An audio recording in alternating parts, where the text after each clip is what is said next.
And so a few days ago, Eric Bischoff on his 83weeks.com podcast was talking about the signing of Mercedes Moné and how he believes it was basically just a waste of money. Now, I like Eric a lot. I think he has a lot of good ideas, good opinions. A lot of what he says is sort of in line with how I think as well when it comes to pro wrestling. We're not always going to agree on everything, obviously. And, he's not paying me a dime for this, but go check out his show, 83weeks.com. He's got clips on YouTube as well here. But when it comes to his comments about Mercedes Moné, I mean, he is 1000% correct. That was definitely a big waste of money. It's not like, and just for the benefit of myself and some other viewers that may be more familiar, like how I am myself with her other persona. I'm just gonna call her that because I don't want to call her that other name she's using right now. But Sasha Banks, she was never really sort of main event material, in my opinion.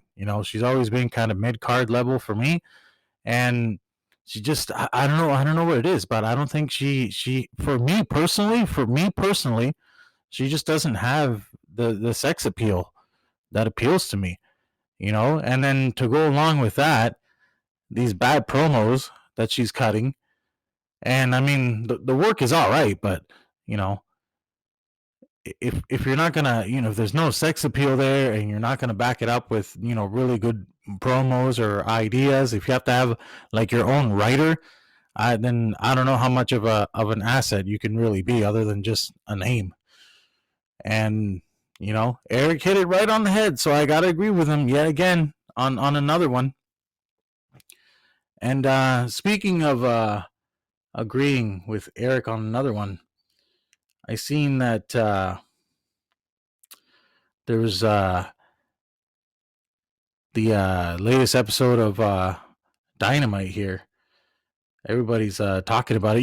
What I will say with specific regard to the segment with Jack Perry and the Young Bucks, and Tony Khan making himself a character is so stupid.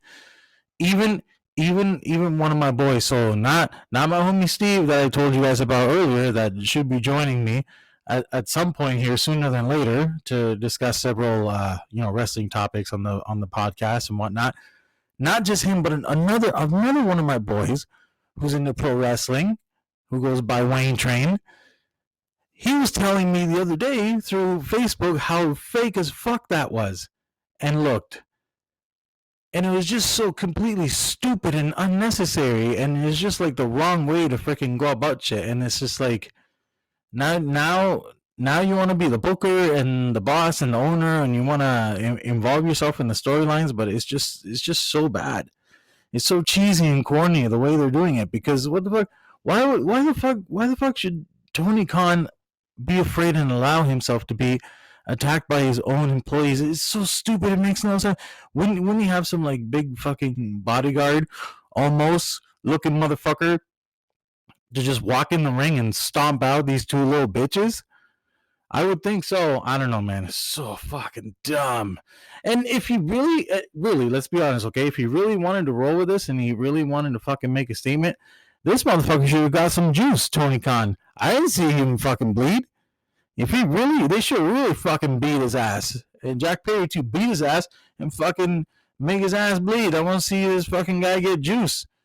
You really want to fucking, lay it in. I didn't see nothing from the fucking pictures and video or whatever that I seen.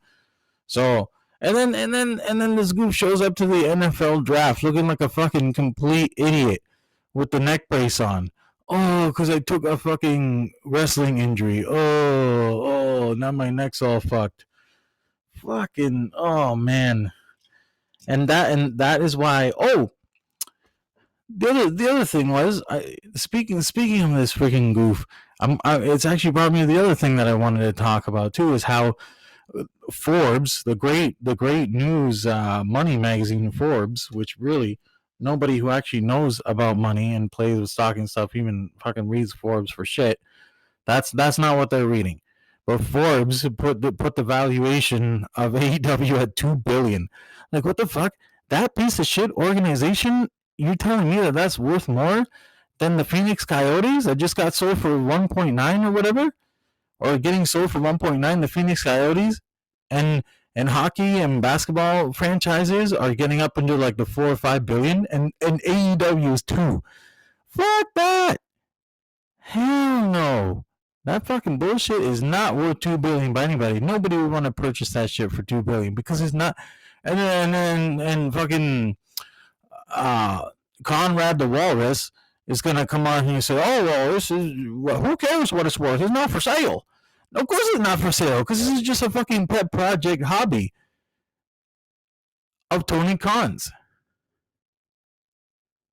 And as long as the Khan family just continues to rake in the money, which they might, I don't know, they would have to boycott all those sports teams that they own and shit, and not buy tickets or anything like that. But like, really, unless that sort of thing stops, then this thing is just gonna continue to keep going. But like, who knows? Like Jim Cornette and Eric Bischoff and a bunch of other cats have been saying, fucking Booker T, like, it's the inferior product, and if they continue to lose ratings, the network's going to pull out, and it's going to be like, oh, okay, we're going to move to YouTube now. Meanwhile, WWE is going to be freaking mint on Netflix with their freaking $5 billion or $2.5 billion to start with. Just crazy, man. But no, first of all, Tony Khan's a fucking clown. Tony Clown, hashtag Tony Clown, that's been trending. I seen it. Saying a lot of awesome, hilarious memes. Hashtag Tony Clown, number one. And number two, your company is not worth $2 billion by any standard metric, anything. If that pathetic fucking organization is worth more than the Phoenix Coyotes hockey team that just got sold, Lord have mercy, we're living in some fucking terrible times then. Holy cow. Also, Jericho, you need to retire, bud. Listen to the fans. Listen to social media. Listen to the people. This is what I've been saying. This guy's a fucking douchebag. I was on Twitter and telling this guy that he he better lay off the bubbly and hit the gym. Get yourself in shape. Like a lot of the guys his age who are looking phenomenal, but no. He didn't want to do that. He wanted to stay on the bubbly, and he wanted to block me from Twitter for telling him that. So, you know what, man? As far as I'm concerned, from the wrestling fans' standpoint, you're getting exactly what you deserve, bud. So,